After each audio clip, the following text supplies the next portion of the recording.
क्या है, इसमें प्रमोशन के क्या चांसेस हैं, इसमें आपको जो वर्क का प्रेशर होता है, बाद होता है, लोकेशन क्या होती है कि मेरा इतना मार्क्स था, मुझको सीआईएसएफ मिल जाता है, मुझको एसएसबी मिल जाता, तो मेरा घर के पास रहता है, वहाँ पर नमस्कार दोस्तों, my name is S K Yadav. देखिए, आज के इस वीडियो में बात करूंगा एसएससी जीडी के रिगार्डिंग कौन से आर्म फोर्सेस को आपको फर्स्ट प्रेफरेंस पर देना चाहिए। देखिए, ये जो चुनाव करना होता है, इसके पीछे आपको सोचना चाहिए कि इसका जॉब प्रोफाइल क्या है, इसमें प्रमोशन के क्या चांसेस हैं, इसमें आपको जो वर्क का प्रेशर रहता है वो कितना होता है, लोकेशन क्या होती है, इन सारी चीज़ों पर आप फोकस देनी चाहिए। अदरवाइज बहुत सारे कैंडिडेट्स को मैंने देखा है कि सिलेक्शन हो जाने के बाद वे लोग रिग्रेट फील करते हैं कि मेरा इतना मार्क्स था, मुझको सीआईएसएफ मिल जाता, मुझको एसएसबी मिल जाता, तो मेरा घर के पास रहता, वहाँ पर मुझको छुट्टी ज़्यादा मिलती। तो ये सारी चीज़ें अभी आपको डिसाइड करनी है। ये वीडियो काफ़ी इंपॉर्टेंट है, वीडियो को स्किप मत कीजिएगा। अदरवाइज यदि आप चाहें तो स्किप कर सकते हैं, इसमें काफ़ी आपको इन्फॉर्मेशन मिलेगी ताकि आप सही डिसीजन ले सकें। वीडियो शुरू करने से पहले मैं आप लोग से छोटी सी रिक्वेस्ट करना चाहूँगा, यदि आप हमारे चैनल पर नए हैं तो सब्सक्राइब करके बेल आइकन को जरूर दबा दीजिए। एसएससी जीडी के रिगार्डिंग मैंने एक टेलीग्राम ग्रुप बनाया है, जिसमें जो एसएससी जीडी के जो पिछले साल का जो फाइनल मेरिट के लिए वेट कर रहे कैंडिडेट्स हैं, उसमें लगभग 300-350 कैंडिडेट्स हैं। आप चाहें तो उसमें जुड़ सकते हैं और अपना डाउट्स उसमें आप लोग आपस में बात करके सॉल्व कर सकते हैं। तो देखिए, आज के वीडियो में मैं बात करूंगा कि आपको ये जो आर्म फोर्सेस है, इसमें से आपको फर्स्ट प्रेफरेंस पर कौन सा देना चाहिए। तो सबसे पहले इसका बैकग्राउंड आपको समझना है। जैसे कि देखिए, एक और चीज़ मैं आपको बता देना चाहता हूँ कि आर्म फोर्सेस में आपको फर्स्ट प्रेफरेंस तभी मिलता है जब आप उसका कट ऑफ क्लियर कर लेते हैं। जैसे कि मान लेते हैं कि आपका जो नंबर है 80 है, ओके, और आपने फर्स्ट प्रेफरेंस में दिया है बीएसएफ, तो अगर बीएसएफ का कट ऑफ 90 है तो आपको यहाँ पर बीएसएफ नहीं मिलेगा। अब आपको सेकंड प्रेफरेंस देखा जाएगा। यदि आपने सेकंड में सीआईएसएफ दे दिया है तो सीआईएसएफ भी नहीं मिलेगा। थर्ड में आपने सीआरपीएफ दिया तो आपको यहाँ पे सीआरपीएफ मिलेगा। कहने का मतलब ये है कि आपका कट ऑफ देखा जाएगा, प्रेफरेंस आपकी उस टाइम देखी जाएगी जब आप उसके मार्क्स को क्लियर कर रहे होंगे। तो ये चीज़ें आपने समझ लिया। अब यहाँ पे बात करूँगा सबसे पहले यहाँ पे लोकेशन के बारे में। देखिए, लोकेशन काफ़ी इंपॉर्टेंट है। आपको पता है कि इस समय जो छुट्टियाँ हैं वो लिमिटेड होती हैं। सब लोगों को पता है कि ये सेंट्रल गवर्नमेंट एम्प्लॉय को कितनी छुट्टी मिलती है, ठीक है। यहाँ पर मैं बात करूँ सबसे पहले बीएसएफ के बारे में। देखिए, बीएसएफ का जो आपका ड्यूटी पोस्टिंग का जो मैक्सिमम एरिया रहता है वो आपका पाकिस्तान और बांग्लादेश के बॉर्डर पर रहता है, ओके। उसके बाद मैं बात करूँ सीआरपीएफ का, तो ये जो है ऑल इंडिया में आपका यह कहीं भी आपको पोस्टिंग मिल जाता है। जैसे कि आपने देखा है कि नक्सल प्रभावित क्षेत्रों में मैक्सिमम छत्तीसगढ़ में, झारखंड में, बिहार में भी आपको पोस्टिंग मिल जाती है। तो इसमें आपको थोड़ा सा सीआरपीएफ में आपको नक्सलाइट्स एरिया में आपको ज़्यादा चांसेस होता है कि पोस्टिंग मिले। उसके बाद आपके आसाम राइफल की मैं बात करूँ तो आसाम राइफल में आपको आसाम से सटे हुए बॉर्डर पर आपको वहाँ पे तैनाती करनी पड़ती है। आईटीबीपी में आपका जो भारत और तिब्बत के बीच का जो बॉर्डर है, जो आपके काराकोरम दारा है, लद्दाख है, यहाँ पर आपका पोस्टिंग होगा।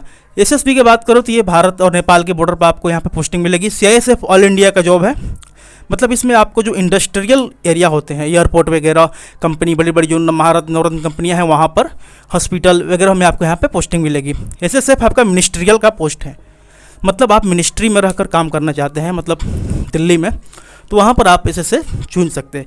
तो ये था आपका जॉब का लोकेशन कि आपको कहाँ पे काम पड़ेगा, मतलब काम कहाँ पे मिलेगा। ये इसलिए इंपॉर्टेंट है, मान लेते हैं कि आपको छुट्टी मिली तो 2-3 दिन आपको आने जाने में ही लगेगा, तो आपको अभी सोचना चाहिए कि आप वैसे आर्म फोर्सेस को चूज किए जो आपके घर के पास हो। ये आप पे डिपेंड कर रहा है कि आप ये सोचते हैं कि आप घर के पास, मतलब कि आप कोई भी अर्जेंट हो तो आप 10-8 घंटे में घर आ जाएँ। तो ये चीज़ें आपको पहले फोकस करनी चाहिए। उसके बाद मैं बात करूँगा आपका प्रमोशन के बारे में। तो प्रमोशन का जहाँ तक मैंने इस चीज़ को पता लगाया, तो सबसे जो फास्ट प्रमोशन हो देखने को मिलता है वो आपको एसएसबी में मिलता है, ओके। और सारे आर्म फोर्सेस में जो प्रमोशन का प्रोसेस है वो थोड़ा स्लो रहता है, लेकिन सबसे बेटर है एसएसबी। एसएसबी में एक और बेनिफिट होता है कि यहाँ पर जो पोस्टिंग होगी भारत नेपाल क्षेत्र में होगी, वहाँ पर काफ़ी आपका पता है पीसफुल एरिया है, वहाँ पर आपको ज़्यादा टेंशन नहीं लेना होती है, रिलैक्स फील करेंगे, आप आराम शांति से ड्यूटी कर लेंगे, ठीक है। तो ये सारी चीज़ें थी लोकेशन के बारे में। अब यहाँ मैं बात कर लूँ कि ये जो मैंने वैकेंसी का डेटा लिखा है कि यूआर में बीएसएफ की कितनी है, सीआईएसएफ की कितनी है, सीआरपीएफ की कितनी है, तो ये चीज़ें भी आपकी इंपॉर्टेंट रखती है। तो आपको देखना है कि आपकी चॉइस क्या है। उसके बाद आप देखेंगे कि किस में मैक्सिमम सीटें हैं।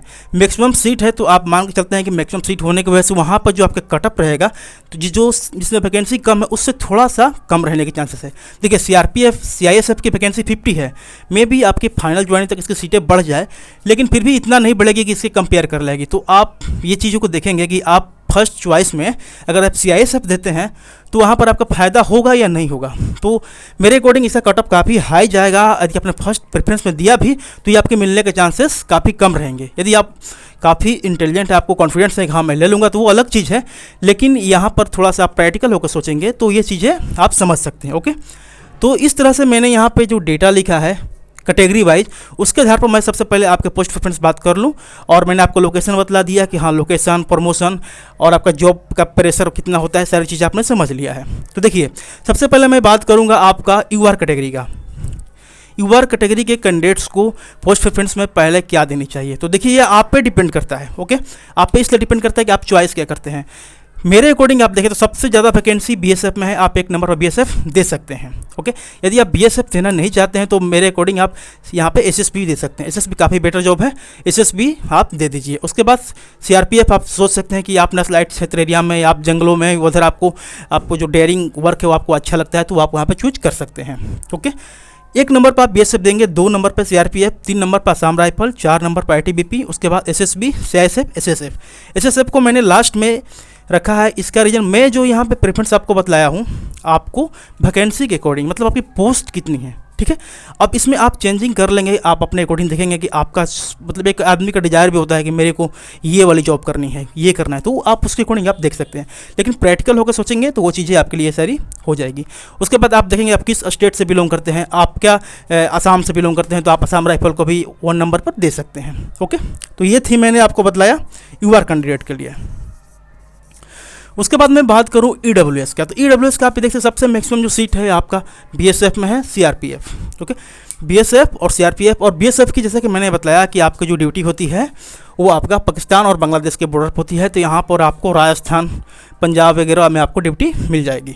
तो आप यदि आप उस क्षेत्र से बिलोंग करते हैं तो आप होम के नज़दीक ड्यूटी करना चाहते हैं तो आप 1 नंबर पर यहाँ पर BSF दे सकते हैं, ठीक है।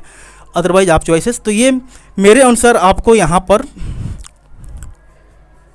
EWS की जो मैंने बताया सेम UR और EWS का मैंने सेम रखा है, BSF, CRPF, Assam rifle, ITBP, SSB, CISF, SSF। Okay, अब मैं बात करूँ OBC का। तो देखिए, OBC वाले कैंडिडेट्स भी यदि आप चाहेंगे वैकेंसी देखेंगे तो वैकेंसी सबसे ज़्यादा BSF में है। BSF 1 नंबर पर दे सकते हैं या CRPF दे सकते हैं। देखिए, बिहार में CRPF के भी काफ़ी पोस्टिंग देखने को मिल जाती है, या आपके रणजी की रांची में भी मिल जाती है। तो ये देखते हुए आप चाहेंगे तो आप CRPF को चूज कर सकते हैं 1 नंबर पर, या आप BSF को चूज कर सकते हैं। उसके बाद यदि आप SSB को भी चाहें तो इसको भी आप चूज कर सकते हैं। मतलब आपको इन चारों में से एक में आपको चुन लेना चाहिए। या तो आप CISF चुनिए, या तो आप CRPF चुनिए, या तो आप SSB या ITBP। मेरे अकॉर्डिंग ये बेटर रहेगा, तो आप यहाँ पर चुन सकते हैं। मैंने इसके लिए भी यहाँ पर कलेक्ट किया है EWS का डाटा का BSF, CRPF, SSB, Assam rifle, ITBP, CISF, SSF। तो ये था आपका OBC, सॉरी मैंने यहाँ पे गलत लिख दिया, OBC के लिए। ये जो मैंने आपको पोस्ट प्रेफरेंस बताया OBC के लिए बताया है। अब मैं यहाँ पे बात करूँ SC के लिए, तो SC के लिए मैंने यहाँ पर कलेक्ट किया है डाटा। तो SC का आप देखेंगे यहाँ पर, तो इसमें भी सबसे अधिक सीट जो है BSF में है और CRPF में है, ठीक है। तो यदि आप चाहें, आप बिहार से बिलोंग करते हैं, आप नेपाल के काफ़ी पास वाला डिस्ट्रिक्ट में रहते हैं, तो मैं सजेस्ट करूंगा कि आप SSB को चूज कीजिए, क्योंकि आप घर के पास रहेंगे तो कभी भी आपको अर्जेंट काम पड़ता है आप घर जा सकते हैं। तो आपको इस चीज़ों को सोचना चाहिए। तो according to me seat wide जैसी आपकी वैकेंसी है उसके अकॉर्डिंग मैंने डेटा यहाँ पर रखा है। BSF, CRPF, SSB, ITBP, Assam rifle, SSF और CISF। यहाँ पर मैंने CISF को लास्ट में इसलिए दिया है कि यहाँ पर आप देखेंगे CISF की जो वैकेंसी है, यहाँ पे SSF की जो वैकेंसी है CISF की वैकेंसी से थोड़ी सी कम है यहाँ पर, देखिए EWS का। तो यहाँ पर SC कैटेगरी का मैंने बात कर लिया। अब मैं बात आपके साथ करूँगा ST कैटेगरी का। तो ST कैटेगरी के कैंडिडेट्स को ध्यान देना चाहिए कि वे किस स्टेट से बिलोंग करते हैं और उनकी पहली प्राथमिकता क्या होनी चाहिए। तो यहाँ पर मेरे अकॉर्डिंग 1 नंबर पर आप BSF दे दीजिए, उसके बाद CRPF दे दीजिए, उसके बाद असम राइफल, उसके बाद ITBP, उसके बाद SSB, उसके बाद CISF, उसके बाद SSF। SSF को लास्ट में रखने के कारण यहाँ का वैकेंसी 0 है, मे भी वैकेंसी बढ़ जाए, वो अलग चीज़ है।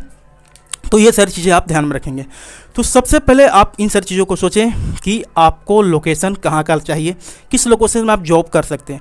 ये जो मैंने अप्रोक्स लोकेशन बताया, एग्जैक्ट वहाँ नहीं, मतलब कि वही लोकेशन रहता है, वहाँ पर आपकी पोस्टिंग हो सकती है। तो ये सारी चीज़ों को देखते हुए आप चाहें तो पोस्ट प्रेफरेंस ऐसा चुन सकते हैं।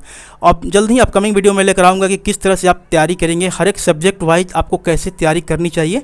काफ़ी अच्छी स्ट्रेटजी के साथ मैं वीडियो आपके साथ यहाँ पर शेयर करने वाला हूँ। यदि ये वीडियो आपको हेल्पफुल लगा हो तो प्लीज़ लाइक ज़रूर कीजिए। Thanks for watching this video.